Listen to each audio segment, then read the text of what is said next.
చంద్రబాబు నాయుడు తీరుపై పార్టీలోని బలిజ నేతలు ఫైర్ అవుతున్నారు. బలిజలకు బిస్కెట్ పారేసినట్లు చిన్న పదవులు ఇచ్చి అవమానిస్తున్నారని వారు మండిపడుతున్నారు. బలిజలను బలహీనపరిచి వారిని ఎన్నికల్లో వాడుకుని వదిలేస్తామంటే చూస్తూ ఊరుకునేది లేదని తెలుగుదేశం పార్టీ అధిష్టానానికి వైఎస్ఆర్ కడప జిల్లాలో బలిజ సంఘం నేతలు అల్టిమేటం ఇచ్చారు. నామినేటెడ్ పోస్టుల్లో ఎందుకు పనికిరాని పదవులు బలిజలకు ఇచ్చి ఉన్నత పదవులు అగ్ర కులాలకు ఇచ్చుకుంటున్నారని ఆరోపిస్తున్నారు. వైఎస్ఆర్ కడప జిల్లాలో బలిజలు బగ్గుమంటున్నారు. పార్టీ అధినేత వైఖరి తమను అవమానించేలా ఉందని వారు రగిలిపోతున్నారు. జిల్లా టీడీపీ అధ్యక్షుడు శ్రీనివాసులు రెడ్డి తన సతీమణి మాధవి రెడ్డికి టికెట్ ఇప్పించుకుంటే తామంతా కలిసి ఆమెను ఎమ్మెల్యే చేశామని బలిజలు అంటున్నారు.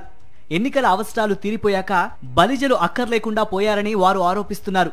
సతీమణిని అడ్డుపెట్టుకుని నియోజకవర్గంలో పెత్తనం చేస్తున్న శ్రీనివాసులు రెడ్డి నామినేటెడ్ పోస్టుల భర్తీలో కుట్రలు చేస్తున్నారని వారు మండిపడుతున్నారు. జిల్లా నేతల్లో ఒక్కరికి కూడా కార్పొరేషన్ పదవి ఇవ్వకపోవడాన్ని వారు ఎత్తి చూపుతున్నారు.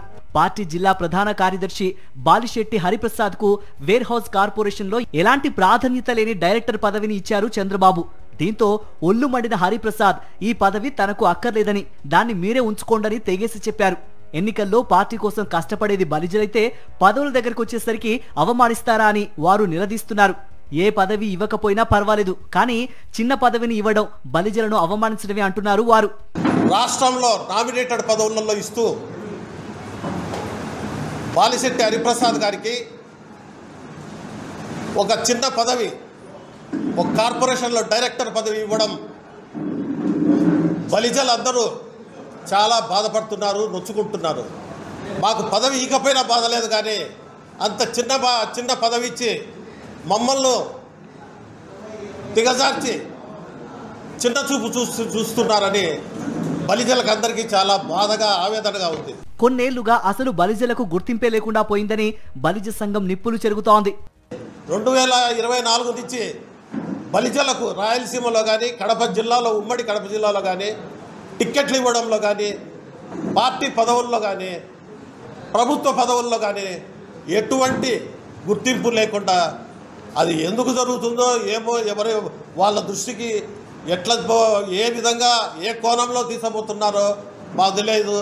దీనికి నారా చంద్రబాబు నాయుడు గారికి మేము ప్రతి అంశంలో మా బలిజలంతా అండాదండగా ఉన్నారు. టీడీపీకే అండాదండగా ఉండి చేస్తూ వచ్చినారు. కానీ మీరు మాత్రం కడప ఉమ్మడి జిల్లాలో మమ్మల్ని గుర్తించడం లేదు. మాకు ఓట్లకు వేయించుకోవడానికే మేము పనికొస్తామా అని మా వారంతా ఆవేదన చెందుతున్నారు. మేము ఓట్లకు మీకు వేయడానికే మేము పనికొస్తామా, మేము పార్టీ ప్రభుత్వ పదవులకు పనికిరామా అని మా వాళ్ళంతా ఆవేదనతో ఉన్నారు. ఎన్టీఆర్ హయాం నుండి పార్టీకి వెన్నుముకగా ఉంటోన్న బలిజలంటే చులకనగా ఉందా అని వారు నిలదీస్తున్నారు. తాము భయపడే జాతి కాదని, శాసించే స్థాయిలోనే ఉంటామని వారు హెచ్చరిస్తున్నారు. చంద్రబాబు నాయుడు ఈ విషయాన్ని గుర్తుంచుకోవాలని బలిజ సంఘం అల్టిమేటం జారీ చేసింది. తెలుగుదేశం పార్టీ కోసం, సిద్ధాంతం కోసం మా పూర్వీకులు త్యాగాలు చేసి పార్టీని కాపాడుకుంటూ వస్తూ వచ్చారు. గతంలో చూశారు, రామచంద్రయ్య గారు ఉన్నారు, పాల్గొండాడు గారు ఉన్నారు, చెంగలరాయుడు గారు ఉన్నారు, రత్నసంవంతి గారు ఉన్నారు. తెలుగుదేశం పార్టీని ఎక్కడికో దీర్ఘస్థాయిలో తీసుకొచ్చి వెళ్తాం. ఆ పార్టీని మీరు తెలుసుకోవాల్సింది ఒకటే, చంద్రబాబు నాయుడు గారు మేము చెప్తున్నాం, మీరు ముఖ్యమంత్రి యొక్క 3 ఏళ్ళు ఉండొచ్చు, మాకు పదవులు రాకపోవచ్చు, పనులు జరగకపోవచ్చు, భయపడే జాతి కాదు మాది, మొండి జాతి, మీరు గుర్తుపెట్టుకోండి.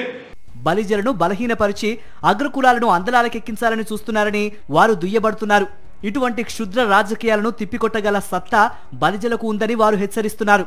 ఈ రాయలసీమలో జరుగుతుంది, మాకు అర్థమవుతుంది ఏమంటే బలిజలను బలహీనం చేయాలి, ఈ సామాజిక వర్గం ఎదుగుతే కదా రాబోయే కాలంలో మాకు బరువు అని కొంతమంది మీకు చెప్తే మమ్మల్ని మీరు తక్కువ వేసి పదవులు రాకుండా చిన్న పదవులు ఇచ్చారనుకుంటున్నారు. పదవుల కోసం ఎమ్మెల్యేలు అక్కడ గేట్లు కాపలాగా చేసే కుక్కలు వాళ్ళు వేరు. మేము ఎమ్మెల్యేలు శాసించే వ్యక్తులము, మంత్రులు శాసించే వ్యక్తులము. మంత్రులకు, ఎమ్మెల్యేలకు వాళ్ళ కింద గుమ్మస్తలం కాదు మేము. అటువంటి పదవులు సాధించుకోవాలనుకుంటే ఈ రోజు ఎంతో మంది మేము ఫోన్ చేస్తే మంత్రులు ఎత్తుతారు. ఎక్కడ తమ ప్రాధాన్యం తగ్గుతోందోనని ఏ ఒక్క నాయకుడికి సరైన పదవి రాకుండా జిల్లా అధ్యక్షుడు శ్రీనివాసులు రెడ్డి, కడప ఎమ్మెల్యే మాధవి రెడ్డిలే అడ్డుకుంటున్నారనే విమర్శలు ఇప్పుడు వెల్లువెత్తుతున్నాయి. దీనికి తగ్గట్లు టీడీపీలో మొదటి నుంచి ఉన్న బలిజ సామాజిక వర్గ నేతలకు పదవులు ఇవ్వకుండా తొక్కిపెడుతున్నారంటూ అంతర్గతంగా వస్తున్న విమర్శలు ఇప్పుడు బాహాటంగానే ప్రకటించే స్థాయికి వచ్చేశాయి. హరిప్రసాద్ కు సరైన పదవి ఇవ్వకపోవడం, అదే సామాజిక వర్గానికి చెందిన ఎమ్మెల్సీ సి రామచంద్రయ్యను కడప ఎమ్మెల్యే మాధవిరెడ్డి అస్సలు పట్టించుకోకపోవడం, రాజంపేట ఇన్ఛార్జి పదవిని బలిజ నేత మాజీ ఎమ్మెల్సీ బత్యాల చెంగల్రాయుడు ఆశిస్తే వేరే నియోజకవర్గానికి చెందిన జగన్మోహన్ రాజుకు ఇవ్వటం పట్ల బలిజలు రగిలిపోతున్నారు.